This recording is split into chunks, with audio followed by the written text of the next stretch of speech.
हरे कृष्णा। भगवान के जन्म में और संसार के आदमी के जन्म में चार अंतर है।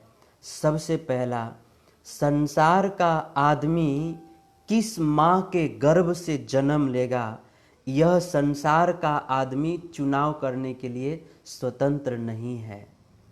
संसार का आदमी कहाँ जन्म लेगा, किस माँ के गर्भ से जन्म लेगा, यह जीव का कर्म निर्धारित करता है। वह स्वयं यह निर्णय नहीं ले सकता कि मैं फलाना देश में फलाना माता के गर्भ से जन्म लूँगा। यह स्वयं निर्णय नहीं ले सकता।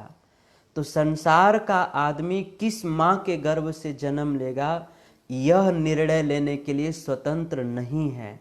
लेकिन भगवान जो है किस माता के गर्भ से जन्म लेंगे, यह निर्णय लेने के लिए भगवान परम स्वतंत्र हैं।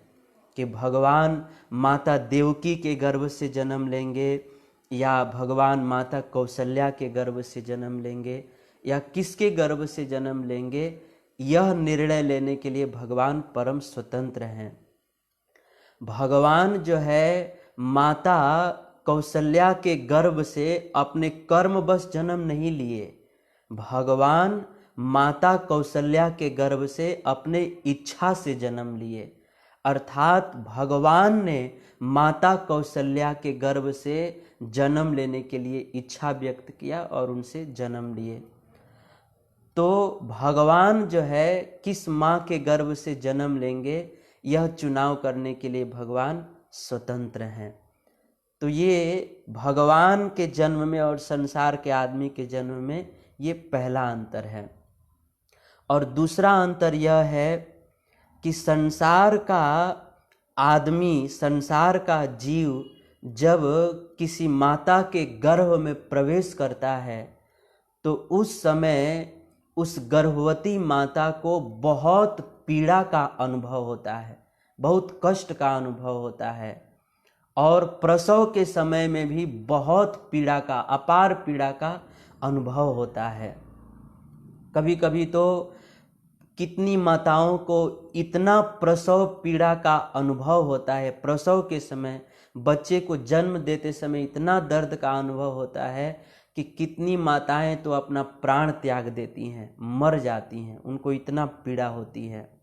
तो संसार का आदमी जब माँ के गर्भ में प्रवेश करता है तो माँ को बहुत पीड़ा होती है।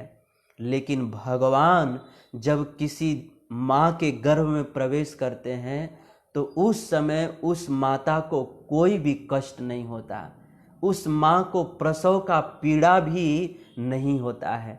उल्टा भगवान जिस माँ के गर्भ में प्रवेश करते हैं वह माँ जो है, जितने दिन तक भगवान गर्भ में रहते हैं वह माँ जो है परम आनंद का अनुभव करती है।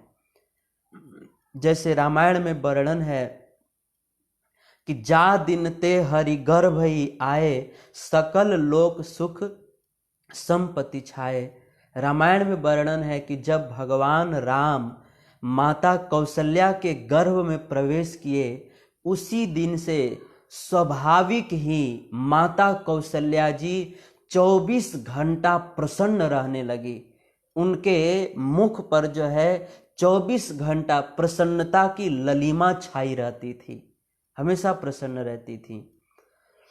और प्रसव के समय में भी माता कौशल्या को तनिक भी पीड़ा का अनुभव नहीं हुआ।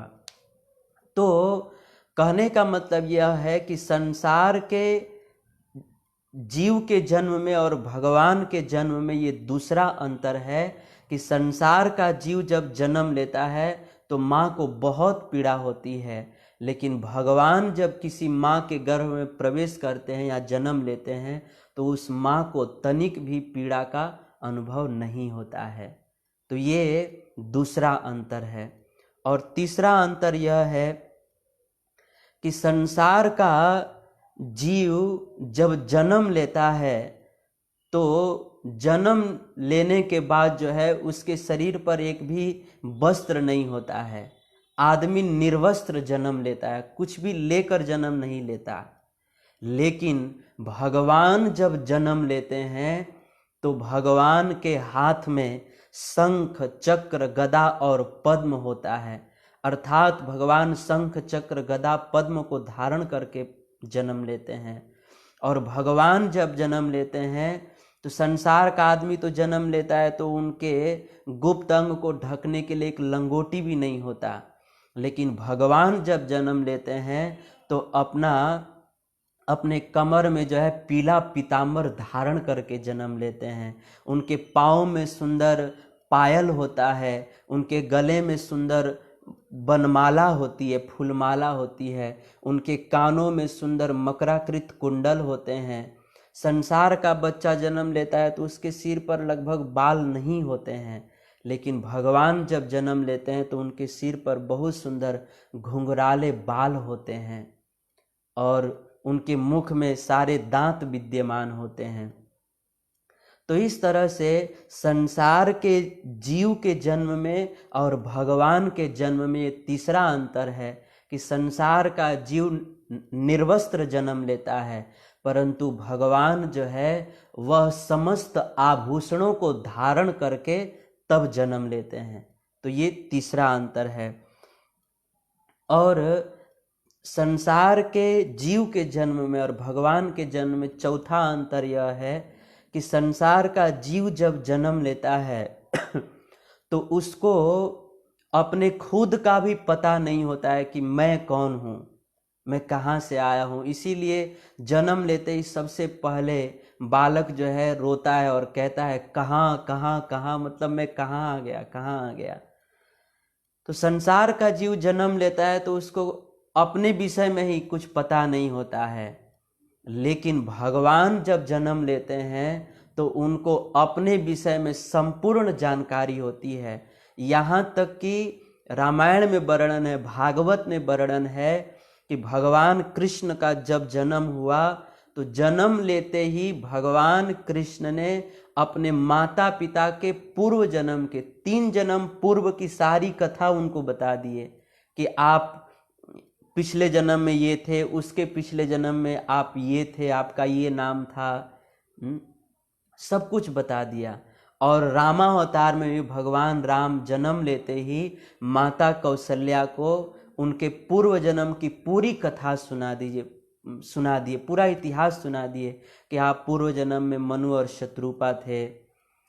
तो संसार के जीव के जन्म में और भगवान के जन्म में यही अंतर है, चौथा अंतर है कि संसार का जीव जन्म लेता है तो उसे कुछ पता नहीं होता, लेकिन भगवान जब जन्म लेते हैं तो उनको सब कुछ याद होता है, सब कुछ पता होता है, सर्व गुण संपन्न, सर्व ज्ञान संपन्न होते हैं।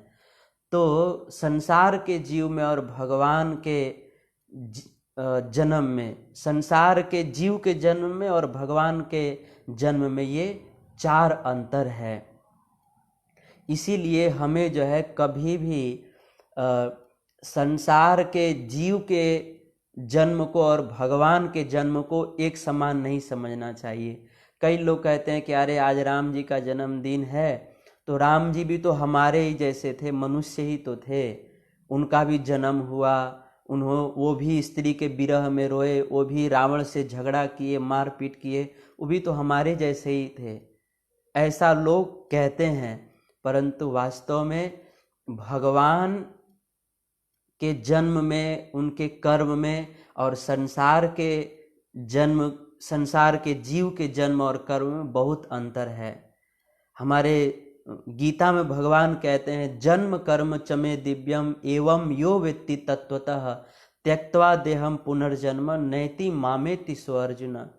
कृष्ण गीता में गर्जना करते हुए कहते हैं कि हे अर्जुन, जो व्यक्ति मेरे दिव्य जन्म और कर्म को जान जाता है कि मेरा जन्म और संसार के जीव का जन्म, इन दोनों में बहुत अंतर है, जो व्यक्ति यह अच्छे से जान जाता है वह व्यक्ति इस संसार को, इस मृत्यु लोक को छोड़ने के बाद फिर दोबारा कभी इस संसार में जन्म नहीं लेता, अर्थात वह मेरे दिव्य वैकुंठ धाम को प्राप्त कर लेता है। तो भगवान के जन्म में और संसार के जीव के जन्म में ये बहुत अंतर है। तो बहुत बहुत धन्यवाद। आज रामनवमी है, तो आप सब लोग राम जी को घर में ही रह कर के प्रणाम करें और राम जी से प्रार्थना करें, राम जी के नाम का जप करें, राम जी से प्रार्थना करें कि हम स्वयं भी स्वस्थ रहें और सारे विश्व में जो कोरोना का कहर ढह चुका है, तो सारे विश्व में जितने भी कोरोना मरीज हैं वो सारे लोग स्वस्थ हो जाएं, ऐसी भगवान से प्रार्थना कीजिए। हरे कृष्णा।